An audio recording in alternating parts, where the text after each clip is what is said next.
We are warned as believers to test all things.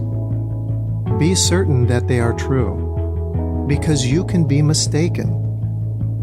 John says in 1:9 that he is not the light, but there is one true light. You see, those of the light will always point to the one true light. The same is to be said about food. John 6:32. Jesus said to them, "Verily I say to you, Moses did not give you that bread from heaven, but my Father is giving you true bread from heaven." True bread, or the body of truth, was sent from your Father in heaven to deliver us from this body of death. Paul asked the question, and now the answer was given. Romans 7:24, "Wretched man that I am, who shall deliver me from this body of death?" Now Jesus continues in John 6:33, "For the bread of God is he that comes down from heaven and gives life to the world." Now those that heard this response replied in a way that we all should and would respond today. Verse 34, "Then they said to him, Lord, give us this bread forever." Now Jesus tells the world where to find this bread of life. In verse 48, "I am the bread of life." You know, in today's day where people give their lives to harness the fountain of youth, you would think they would have much more value and attention placed on a bread of life. But the sad truth is that the majority will walk away from this true bread. Why? Because it's hard for many to believe. And this belief will have you stay and consume this body of truth, or walk away. Now let me show you this unfold right in front of Jesus himself. John 6:66.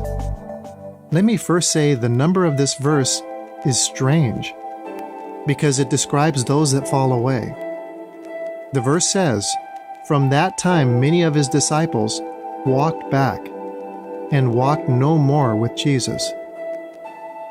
Now Jesus knows it was something he said that caused all but the 12 to fall away.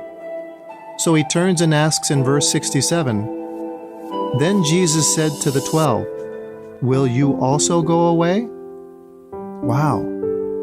What could he have possibly said to have his followers leave, and then question the 12 if they intended to stick around? It will always be about the hard truth. One day you'll have hundreds or thousands enjoying God's word presented by you. Then you will come to the hard truths, and you will have to choose between a large audience or the hard truth. You know, today many large audiences are formed around those that avoid speaking this hard truth, or true bread. Even the apostles questioned whether any would hear this coming from them.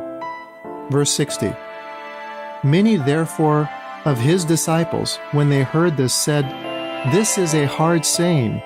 Who will listen to it?" Now, did you know that many won't eat bread unless you trim off the crust? This is interesting because the crust is the hard part.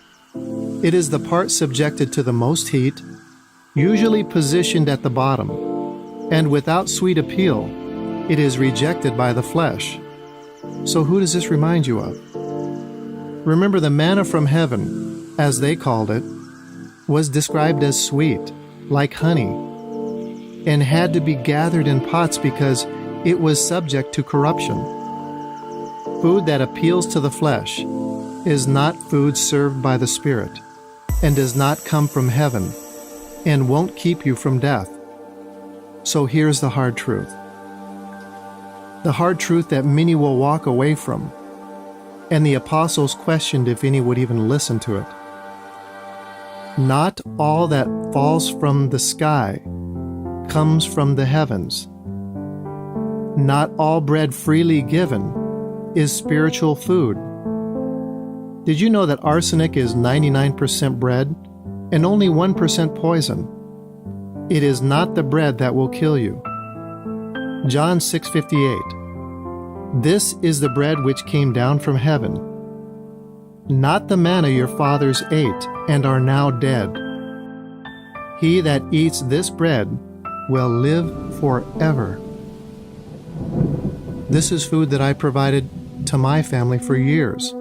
I now want to provide it to you. I hope you'll share it with a friend. If you like it, I'll provide more. Thank you for listening, and God bless you.